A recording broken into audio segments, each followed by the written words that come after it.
আমি তো বললাম যে আমি এই জায়গাটায় ছোট রুম ব্যথা পাই না।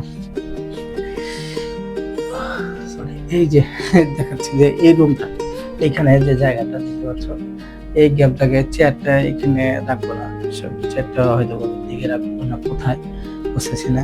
এখানে পাশে আমি একটা গাছ লাগাবো। হ্যালো গাইস, আসসালামু আলাইকুম, স্বাগতম আমার ডেইলি ব্লগ বাই মিনহাজ চ্যানেলে। তো আজকে আমার একটি নতুন ব্লগ শুরু হচ্ছে, সেটি হলো আজকেও আমি রুম গোছাবো এবং কি রুমটি পুরো ডেকোরেশনটি চেঞ্জ করব, কারণ যেহেতু তোমাদের সামনে আমি রুমে ভিডিও করবো আমার পার্সোনাল কিছু ব্লগ দিয়ে, সো আমি একটু গুছিয়ে সুন্দর করে চেষ্টা করতেছি। তো তোমরা অবশ্যই দেখবে। তাহলে চলো শুরু করা যাক, let's go start new blog. তো আমি কিন্তু ঘুম থেকে উঠছি কিছুক্ষণ আগে, প্রায় 11টার দিকে। তো একটু হালকা নাস্তা করেছি, ফ্রেশ ট্রেশ হয়ে তারপর শুরু করলাম যে ভাবলাম আজকে শুক্রবার জুমার দিন, তো নামাজ অনেক কিছু আছে, নামাজ পড়তে হবে, আবার ইভেন রুমটা সুন্দর করে পরিষ্কার করে, আজকে ছুটির দিন। তো পুরো ছুটির দিনটি আমি সুন্দর করে একটু চেষ্টা করবো এখন। আর আমি একটু একটা চিন্তা করেছি যে এই পাশে যে গ্যাপ জায়গা, এই গ্যাপ জায়গায় আমি ঘাস দিব। কোথায় আসলে আমার রুমটা তোমাদের সাথে এখন দেখাচ্ছি। দেখো, এটা হলো টেবিল, পাশে কিছু নাই, অবশ্যই পাশে একটা জানালা, এটা খোলা যায় কোনো কোনো সময়, আবার খোলা যায়। আমার রুম, ছোট্ট রুম।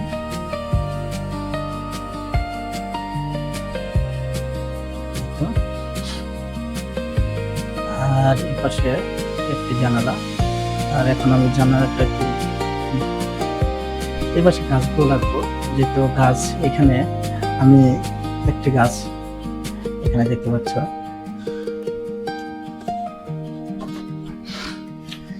এই গাছটি এই পাশে রাখি,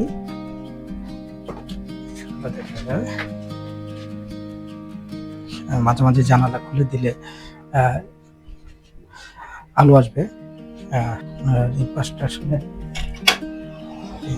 আলো আসবে, আলো বাতাস আসবে, সুন্দর, এটা ঠিকই আছে।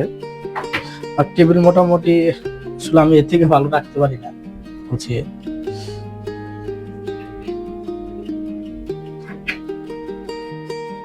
করলাম, আর এদিকে সুন্দর করে একটু গুছিয়ে সুন্দর করে রাখি।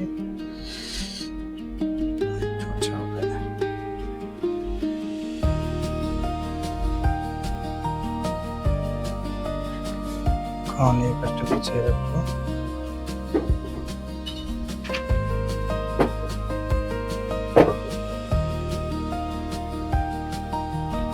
একটু আলাদাভাবে আবার করতে এগুলো রাখা হচ্ছে, কারণ রুম ছোট, যেভাবে ডেকোরেশন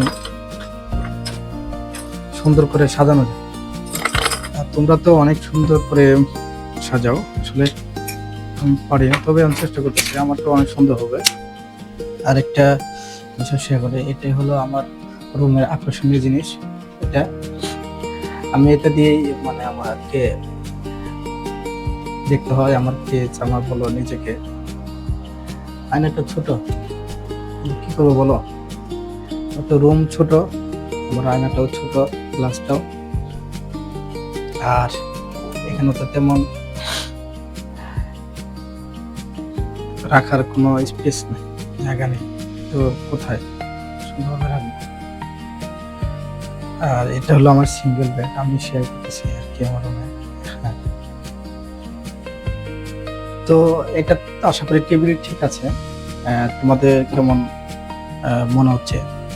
আর ব্যাচেলার জীবন আসলে এর থেকে বড় কষ্টের কিছু নাই, চাইলেও কিছু যে একটা নিজে হাতে বাদ করে খাবো এরকম কোনো সিস্টেম নাই। তো আসলে বেসিক্যালি এখানে খাবার খাই, সবকিছুই ঠিক আছে। তো তোমাদের মতামত জানাও, যেটা হলো কমেন্টে জানাবে। যে আসলে আমার মানে এই রুমে যেখানে এখানে কিন্তু আমার অ্যাটাচ বাথরুমও নেই। সবচেয়ে বড় কথা এখন হলো আমাকে জানাবে যে এখন এই ভাবে রুমটি মানে কেমন লাগতেছে। এটা হলো ওই ওই সাইড থেকে সামনে এই পর্যন্ত আমি এই দেখো। আর এই জায়গাটাতে আমি বললাম এই গ্যাপটাকে আমি ফুল রাখবো।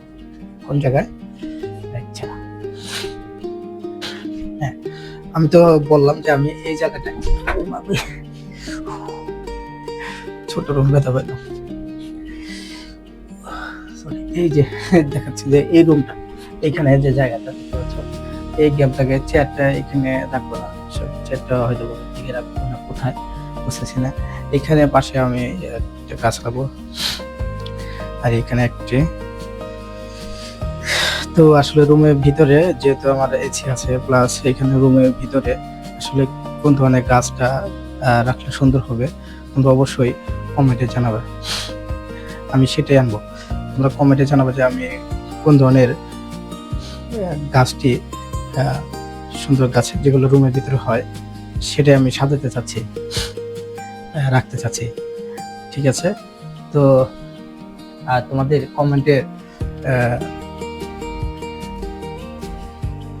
কমেন্টের অপেক্ষায় থাকবো। আমাকে অবশ্যই তোমাদের মন্তব্য জানাবে যে আমার রুমে কোন ধরনের গাছটি এখন রাখা যায়, রুমের ভিতরে কোন ধরনের গাছটি হয়। ঠিক আছে, সবাই ভালো থাকবে। আর আজকের মতো ব্লগটি শেষ করতেছি। সবাই ভালো থাকবেন, সাবস্ক্রাইব করে পাশে থাকবেন। আল্লাহ হাফেজ, বাই বাই।